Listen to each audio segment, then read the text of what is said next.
Bueno, otra vez. Buena, guachi. Hola, les doy la bienvenida. José Miguel, Valentina, Víctor. Hola, De bienvenidos. José, si te acuerdas, ¿no, Roberto? No. José ya tomó con La nosotros. clase el semestre pasado. Ok, Sí. bueno. Y ahí estuve. ¿Cómo están? Buena, Betito. Ajá, sí, ya me acordé. ¿Cómo estás? Pues bienvenidos, bienvenidas. Me da gusto tenerlos aquí. Precisamente es lo que iba a mencionar, que siempre nos dio mucho gusto tener en nuestra clase. Siempre hemos tenido el placer de tener gente de intercambio, ¿no? Gente de intercambio, y siempre son los que más participan y le ponen otro sabor a la clase, junto con los de las otras carreras. Los de sociología también son los que menos participan. Este, Pero bueno, muchas gracias por estar aquí. Bienvenidos. Y bueno, Alberto, pues si gustas dar una presentación formal, yo nada más les doy la bienvenida, compañeros de Chile. Nosotros queremos mucho a su país desde siempre. Pues Beto, darles la bienvenida y empecemos la clase. Vale, sí, pues nada, agradecer igual, José, Valentina y Víctor. Valentina y Víctor, no tengo el placer de conocerles, pero muchas gracias. José, me da gusto verte, carnal. Abrazos y bueno, rápido, así les digo nada más. Valentina, Víctor y José, los tres estudian en la Universidad de Chile, estudian sociología, los tres son estudiantes de sociología y bueno, nos van a hablar un poco sobre todas las movilizaciones que han habido, ¿no? Para tumbar esta constitución de Pinochet, de su padrino, de mi amigo José. Y pues bueno, ¿qué más? No sé, si ustedes quieren como presentarse un poco, adelante. Igual si comenzar con la clase, no sé, ya les cedo la palabra. Ustedes ya se habían puesto de acuerdo previamente. Entonces, pues nada, agradecerles, gracias y pues bueno, adelante. El micrófono y la clase es toda. Bueno, no sé, de presentación, no mucho más que eso. No sé si la Vale o el Víctor quieren decir algo más de ellos y mismos. No sé, ¿quieren decir algo? Entonces, no, solo empezar a presentar sobre octubre y sobre el contexto. ¿Puedo compartir pantalla o no? Sí, espérame. Sí, no sé. Te pongo como host.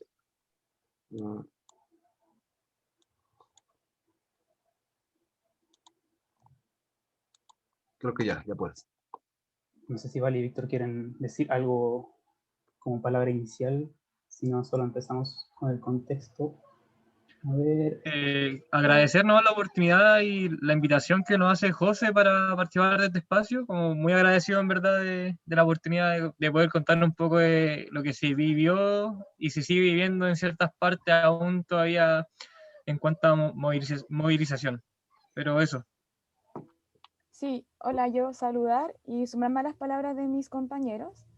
Y nada, decir que venimos acá como personas que participaron de las movilizaciones, que seguimos participando, y también como estudiantes de sociología. Agradecer el espacio también y esperar que se dé una buena conversación. Eso. Ya, eso entonces. Bueno, y vamos a partir, o sea, más o menos dividimos la presentación o lo que queremos decir en tres partes. Una, el contexto o lo que sería anterior a octubre y al estallido de 2019.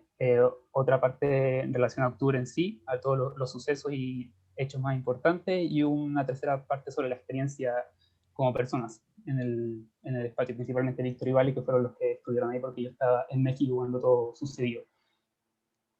Entonces, en cuanto al contexto, bueno, es muy importante plantear la discusión que se da en torno. Alguien, ahora soy Jos y Adriana Fonseca quiere entrar. No sé si tengo que aceptarlo yo. Ya lo. Ya. Ok.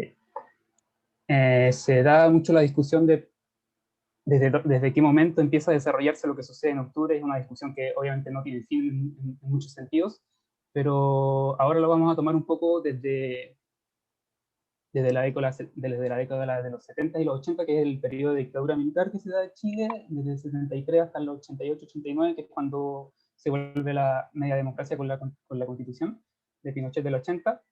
En ese sentido, bueno, aquí vamos a ir mostrando algunas fotos que, bueno, esta se ve muy chica, pero es Pinochet, al parecer, firmando la Constitución del 80.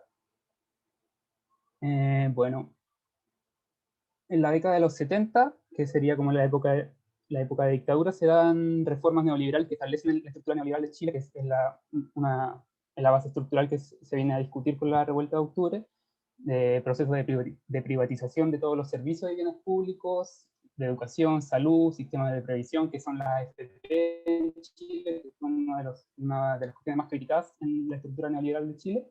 El agua es privatizada y la vivienda también. En ese sentido, toda la base de sustento de vida es privatizada en Chile, y es una de las cosas que más significa en octubre.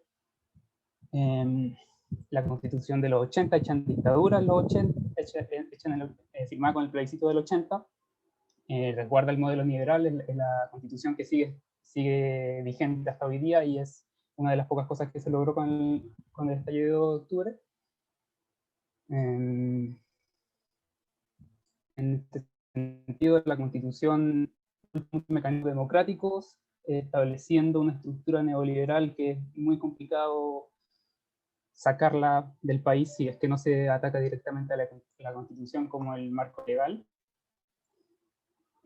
Una de las cuestiones importantes que se da en Chile es que gracias a la Constitución que establece el modelo neoliberal y de acaparamiento de ingresos y de riqueza en Chile, es que Chile es el cuarto país en el top 10 de países donde el 1% de mayores ingresos acapara la mayor cantidad de ingresos total.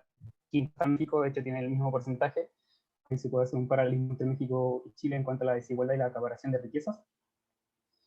En este sentido, una de las cosas que se discute en octubre es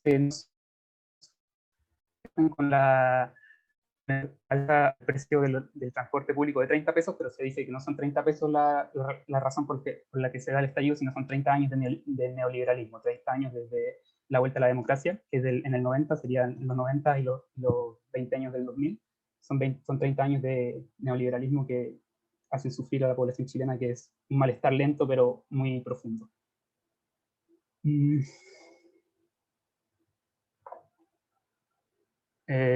sé si, Vale, tú quieres explicar este gráfico sobre el PNUD y sobre la percepción que se tiene sobre situaciones de desigualdad. Bueno, aquí elegimos poner este gráfico, que es parte del estudio de desiguales del PNUD que se hace en Chile, que busca un poco caracterizar e ir también a las causas y a los efectos más profundos de la desigualdad en Chile. Este es solo uno de los muchos gráficos que aparecen en ese informe, que les podemos compartir también, pero consideramos que es súper ilustrativo de lo que va a pasar después en el estallido social. Y aquí se le pregunta a los encuestados, de 1 al 10, ¿cuánto le molesta a usted cada una de las siguientes situaciones? Y vamos a ver que las 3 situaciones que más molestan va a ser que algunas personas puedan acceder a mejor salud que otras. Que claro, acá en Chile una realidad dramática, se ha visto que si una familia de bajos ingresos tiene un familiar enfermo con un cáncer o algún tipo de enfermedad compleja, simplemente no puede acceder a tratamiento. O si lo hace, va a ser a costa de endeudamientos que difícilmente va a poder pagar en algún momento. La segunda situación que más molesta va a ser que algunas personas accedan a mucha mejor educación que otras. Que claro, acá se ve en que la educación, desde la educación primaria hasta la universitaria, es privatizada, es muy difícil entrar a acceder a una educación de calidad y afecta también las oportunidades, ¿no es cierto?, de movilidad social posteriores. Y la tercera situación que más va a molestar a los encuestados va a ser que a algunas personas se les trate con mucho más respeto y dignidad que a otras. Que también nos sorprende un poco porque no responde tanto a este proceso de privatización que se vivió del 70 en adelante, sino que a un poco los efectos más culturales de esto. Y que vamos a ver después reflejado al momento de las revueltas de octubre, que la consigna que va agrupada a todas va a ser la dignidad. Bueno, eso ahí se puede apreciar que mucho del octubre tiene que ver con la percepción de las personas que están viviendo en este modelo neoliberal, de un cansancio del modelo más que nada.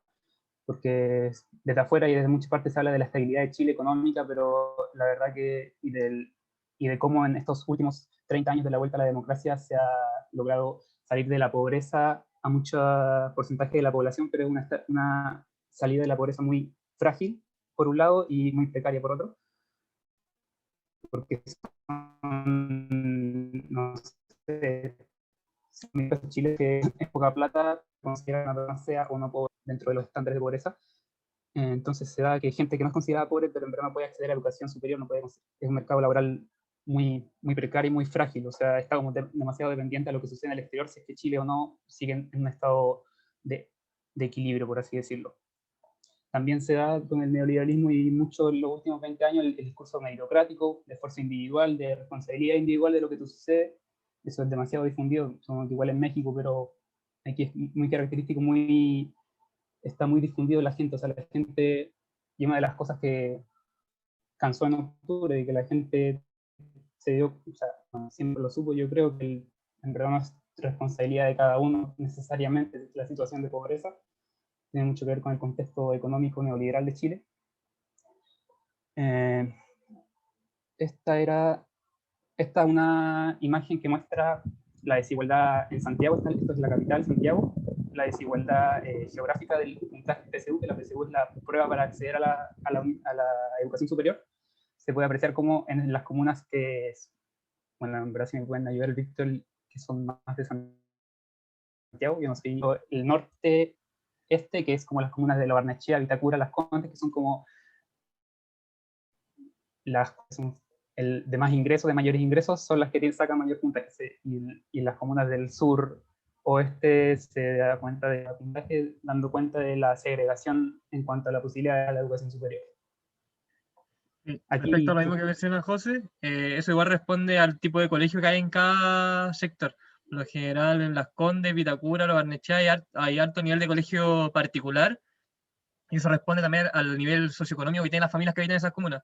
Por lo general son comunas, como decía José, de familias que tienen altos ingresos sobre la media nacional, y las otras comunas que tienen menores puntajes PSU son comunas más vulnerables, con colegios que tienen menores recursos, colegios públicos por lo general.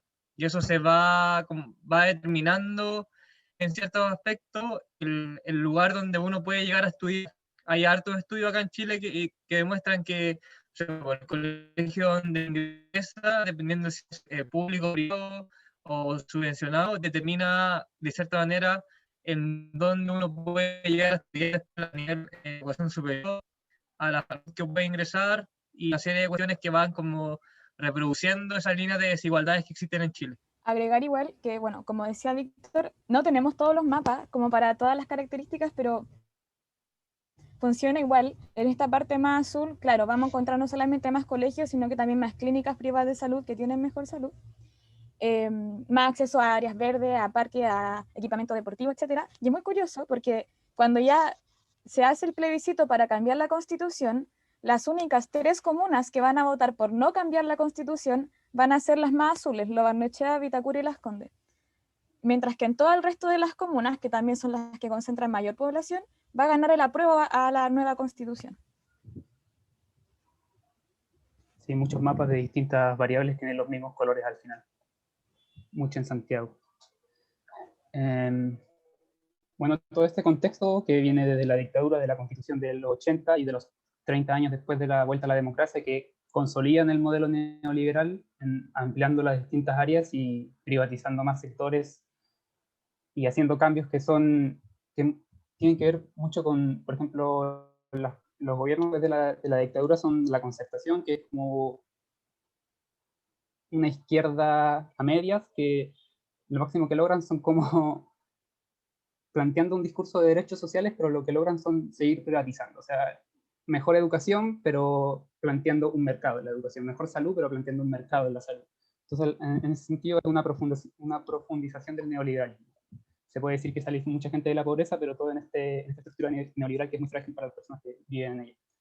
Entonces, en ese contexto, principalmente del 2000, desde el 2000, o sea, después de ya 10 años en democracia, que seguimos con la dictadura de Pinochet, se empiezan a dar, bueno, es un contexto político de una democracia con partidos políticos específicos, igual que en México en algún sentido.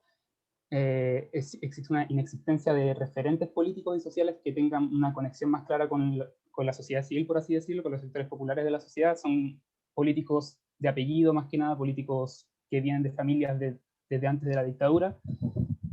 Y en este sentido se empieza a dar desde el 2000, principalmente asociada a los jóvenes, por eso es muy importante en octubre la juventud, y desde el 2000 las protestas principalmente están asociadas, o por lo menos las protestas que se dan a lo largo de todo Chile, están muy asociadas a la juventud y a estudiantes. Se da un proceso de politización de la calle, más que nada. O sea, se da desde el 2001. El 2001 comienza un proceso que se le llama mochilazo, que es empieza una protesta estudiantil en relación al pase escolar, que es como la forma en que los estudiantes pagan el transporte público por creo que se iba a privar, o sea, iba a cobrar por tener el pase escolar, y empieza en el 2001 una protesta desde los estudiantes. Se crea la ACES, que es como la organización estudiantil de educación media, que es antes de los 18 media, se crea la ACES como la organización que estructura la política dentro de la educación media, los centros de alumnos y esas cosas, y se da en el 2001 un paro de secundarios en Santiago del 80% de los secundarios, el 9 de abril del 2001. Entonces, en ese sentido, desde este momento se puede apreciar cómo se empieza a ver una manifestación de jóvenes en las calles criticando a los políticos. No existe como un partido político que pudiera representar a toda esta movilización juvenil en los partidos políticos oficiales que se disputan el Senado y la presidencia. En esa misma línea, como recalcar que gran parte de las movilizaciones que han caracterizado a Chile en los últimos 30 o 40 años han jugado un rol importante la juventud y estudiantes. Los estudiantes, como decía José, han jugado como un rol muy importante en movilizaciones que han marcado la pauta nacional, y desde mucho antes del 2001. Durante la época de dictadura también jugaron un rol bastante importante, sobre todo universitario y secundario, y que después se vuelve a repetir durante los primeros años de la vuelta a la democracia.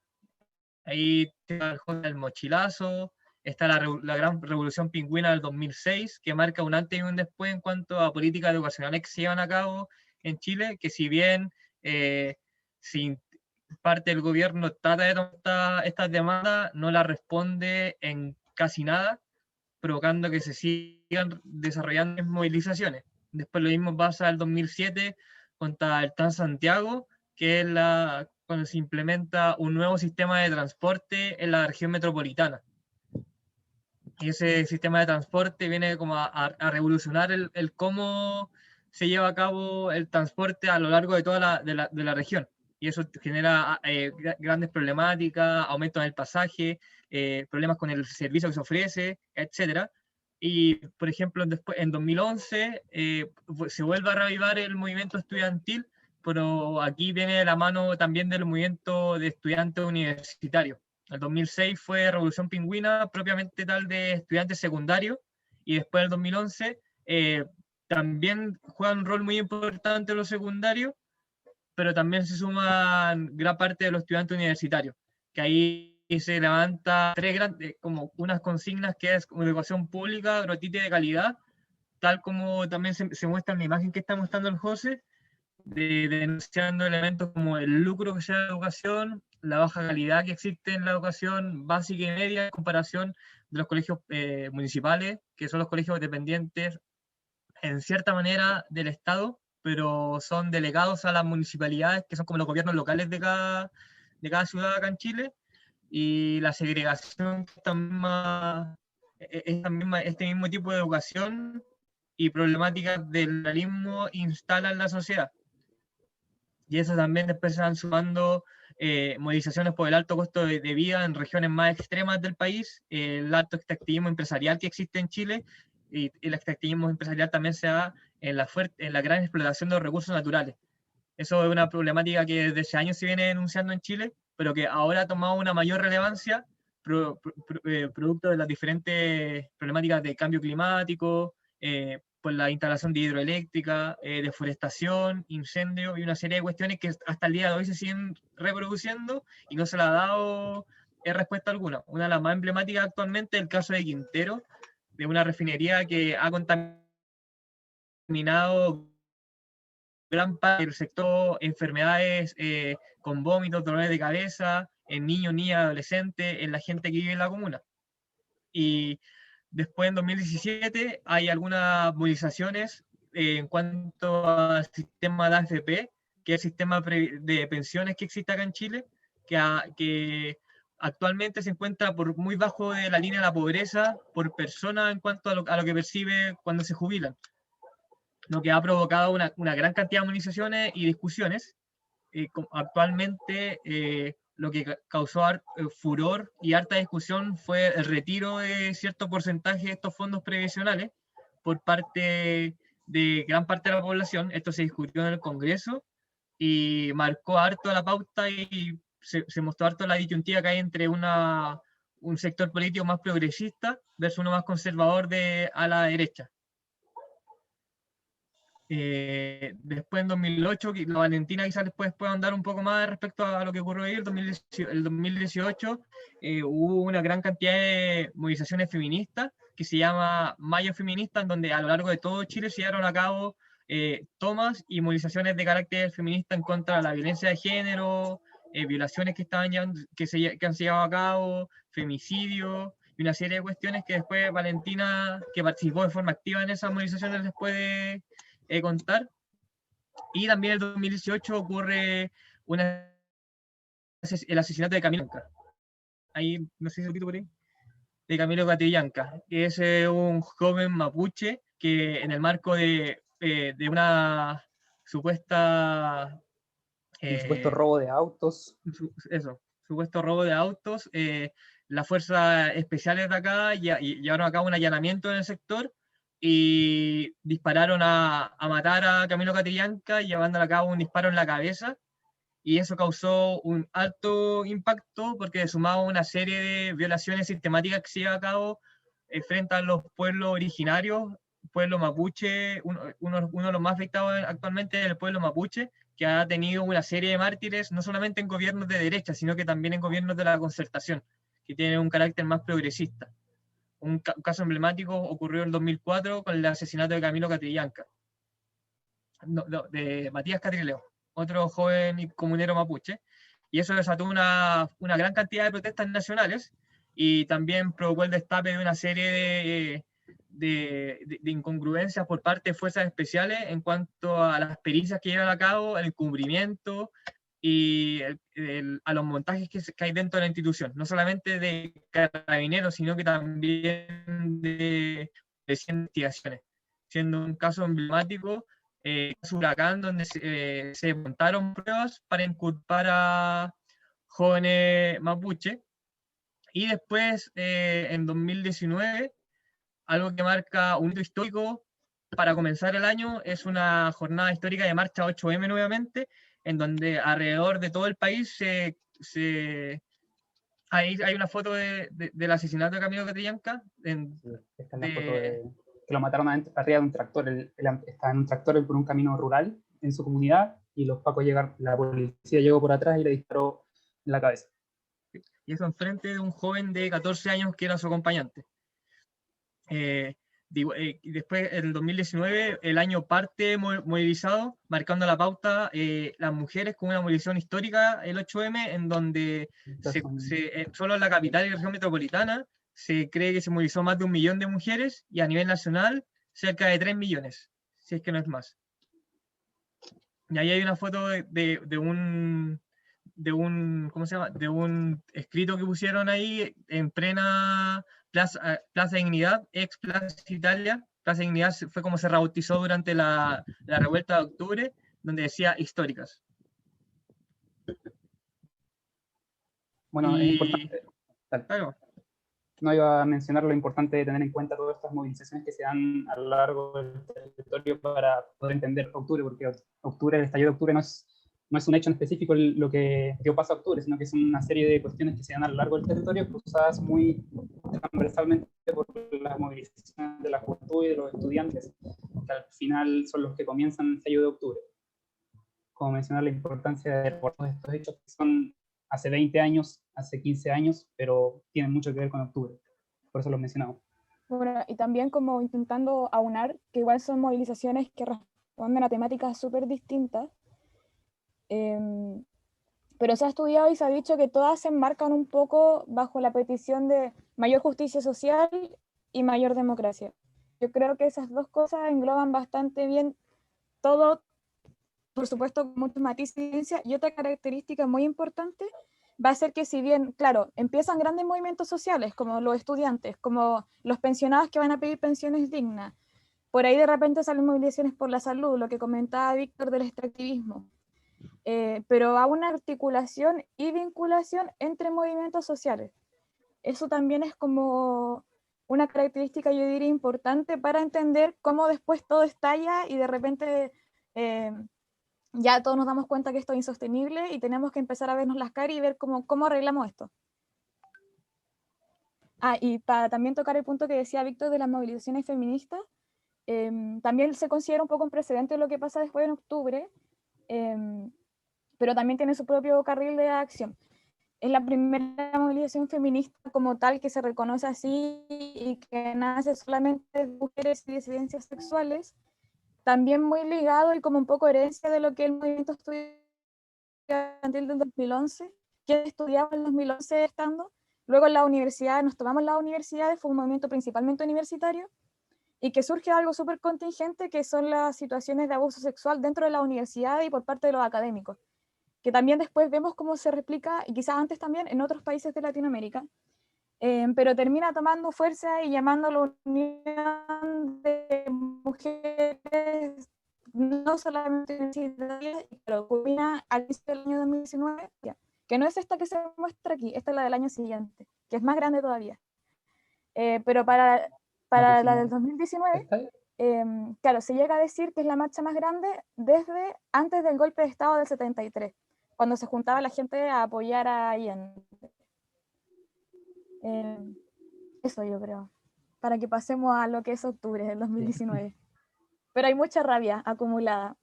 Sí, eso es lo más importante al final. No sé si, Víctor, ¿tú quieres empezar con octubre? Sí, voy a mencionar algunas cosas de octubre, después la Vale va a andar como de eventos específicos que hubo como por fechas, como que gatillaron en octubre.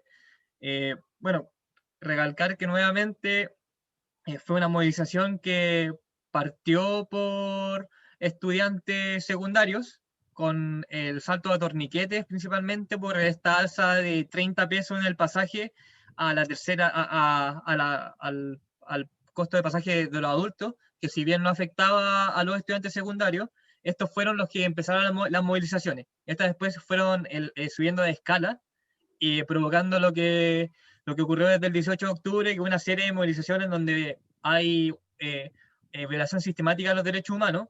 Hay 4 instituciones de esta área que reconocieron estas violaciones de los derechos humanos, que está Amnistía Internacional, la Comisión de Naciones Unidas de Derechos Humanos, la Comisión Interamericana de Derechos Humanos y Human Rights Watch.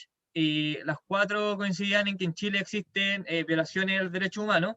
Hay algunas que mencionan que es violación sistemática, otras no, pero se reconoce que hay violaciones sistemáticas de los derechos humanos, provocando un saldo de más de 400 mutilados de los ojos, personas con ceguera total, una gran cantidad de personas con perdigones incrustados en su cuerpo.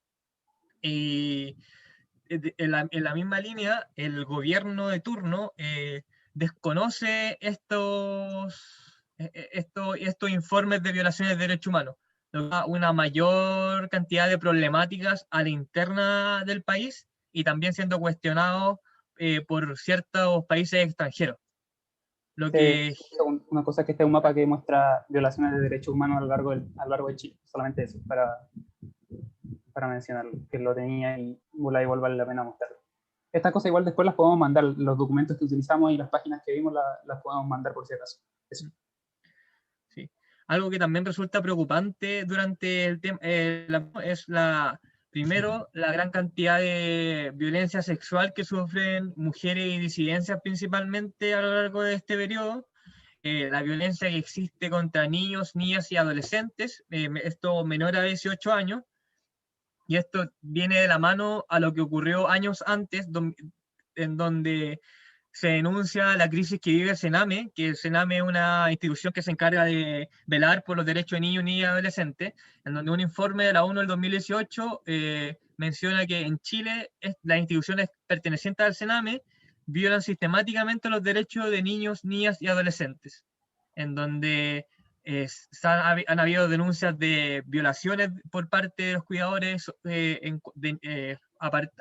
hacia niños, niñas y adolescentes, violencia física, psicológica, entre otras cosas que han ido subiendo en escala y han ido subiendo en denuncias, y que los gobiernos hasta el día de hoy no se han hecho cargo de las problemáticas que se viven en estos recintos como tal.